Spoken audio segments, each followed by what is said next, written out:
नमस्कार, स्वागत है आपका टीएफटी इंडिया में। मैं पूर्णिमा मेहरा और आप देख रहे हैं विश्व और बाजार की बड़ी खबरें।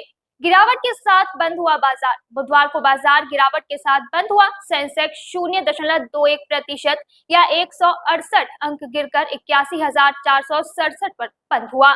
इसके 17 शेयरों में खरीदारी और 13 में बिकवाली रही। वहीं बात करें अगर निफ्टी की, तो बुधवार को निफ्टी 0.12% या 31 अंक गिरकर 24,982 पर बंद हुआ। इसके 31 शेयरों में खरीदारी और 19 में बिकवाली रही। इसी के साथ आज रुपया अमेरिकी डॉलर के मुकाबले सपाट होकर बंद हुआ। रुपया आज 83.96 पर बंद हुआ, जो कि मंगलवार को भी 83.96 पर बंद हुआ था। बता दें कि बीएसई के आंकड़ों के अनुसार इस साल भारत के प्राथमिक बाजारों में उल्लेखनीय वृद्धि हुई है, जिसमें 120 कंपनियां आईपीओ के माध्यम से सफलतापूर्वक सूचीबद्ध हुई हैं। वहीं ब्रिटानिया को लेकर भी एक खबर सामने आई है। ब्रिटानिया ने महाराष्ट्र के रंजनगांव में द लाफिंग काउ प्रोडक्ट्स के मैन्युफैक्चरिंग के लिए चीज फैक्ट्री का उद्घाटन किया है। इस फैक्ट्री की क्षमता हर साल 10,000 टन प्रोसेस चीज बनाने की है। इस वक्त भारत में द लाफिंग काउ प्रोडक्ट्स की सप्लाई ब्रिटानिया वेल जेवी के माध्यम से होती है। इसके अलावा आपको बता दें कि पतंजलि फूड्स को पतंजलि आयुर्वेद के होम और पर्सनल केयर कारोबार के अधिग्रहण के लिए सीसीआई की मंजूरी मिल गई है। 15 अक्टूबर को खुलेगा Hyundai इंडिया का आईपीओ। Hyundai इंडिया 15 अक्टूबर को अपना आईपीओ लेकर आ रही है।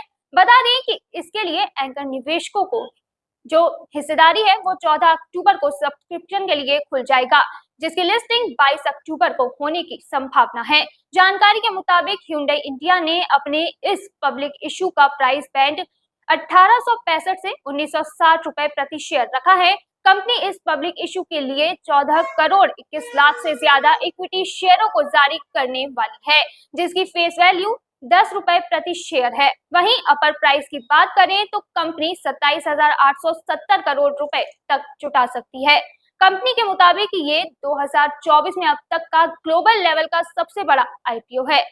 Hyundai मोटर इंडिया के सीओओ तरुण गर्ग ने कहा है कि Hyundai भारत में डबल इंजन वाली ग्रोथ स्टोरी है। Hyundai मोटर इंडिया भारत की सबसे बड़ी कार निर्यातक कंपनी है। कंपनी ने शुरुआत से ही डबल डिजिट का मार्केट शेयर बनाए रखा है। IRFC को मिला बड़ा ऑर्डर। सरकारी company Indian railway finance corporation के शेयर में बुधवार को तेजी दर्ज की गई। कंपनी ने एक्सचेंजों को एक खास जानकारी दी, जिसके बाद शेयर में यह तेजी देखने को मिली है। कंपनी ने बताया है कि 20 BOBR रेक के अधिग्रहण के लिए 700 करोड़ का ऑर्डर मिला है। कंपनी को यह ऑर्डर रेल मंत्रालय के general purpose wagon investment scheme के तहत मिला है। इन रैक के अधिग्रहण के बाद नेशनल थर्मल पावर कॉर्पोरेशन की जरूरतों को पूरा करने में इस्तेमाल किया जाएगा। सुजलॉन एनर्जी के शेयर में दिखी मजबूती। आपको बता दें कि एक्सचेंज ने सुजलॉन एनर्जी के शेयर की सर्किट लिमिट को बदल दिया है। शेयर पर पहले 5% की तेजी या 5% गिरावट पर आने पर सर्किट लग जाता था।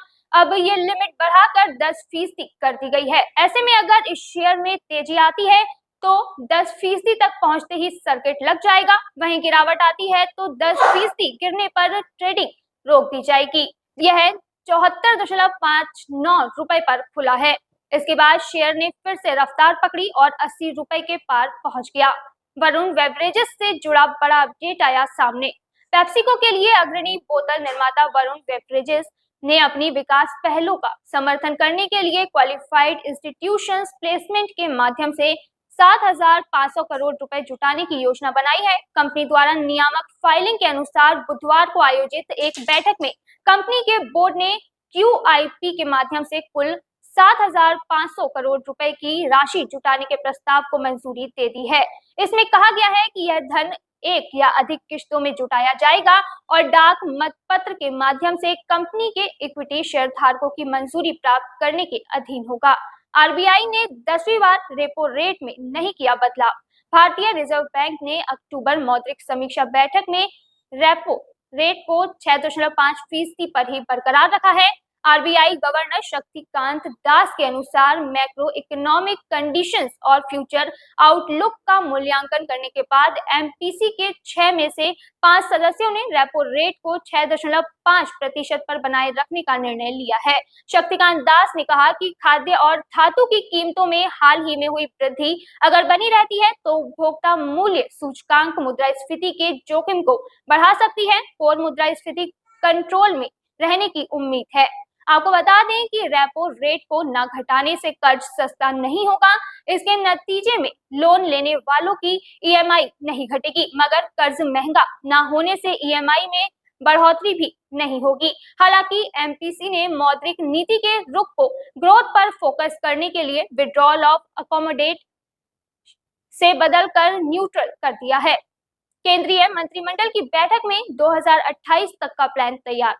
आज दिल्ली में केंद्रीय मंत्रिमंडल की बैठक आयोजित की गई, जिसमें प्रधानमंत्री गरीब कल्याण योजना और अन्य कल्याणकारी योजनाओं की आपूर्ति को दिसंबर 2028 तक के लिए बढ़ा दिया गया है। केंद्रीय कैबिनेट की बैठक के बाद केंद्रीय मंत्री अश्विनी वैष्णव ने कहा कि पीएम मोदी ने गरीब कल्याण अन्न योजना और अन्य कल्याणकारी योजनाओं के तहत मिड डे मील, मुफ्त राशन योजना, पीएम पोषण योजना, आईसीडीएस आकांक्षाओं की सभी योजनाओं के तहत फर्टिफाइड चावल की आपूर्ति को जुलाई 2024 से दिसंबर 2028 तक जारी रखने की मंजूरी दे दी है।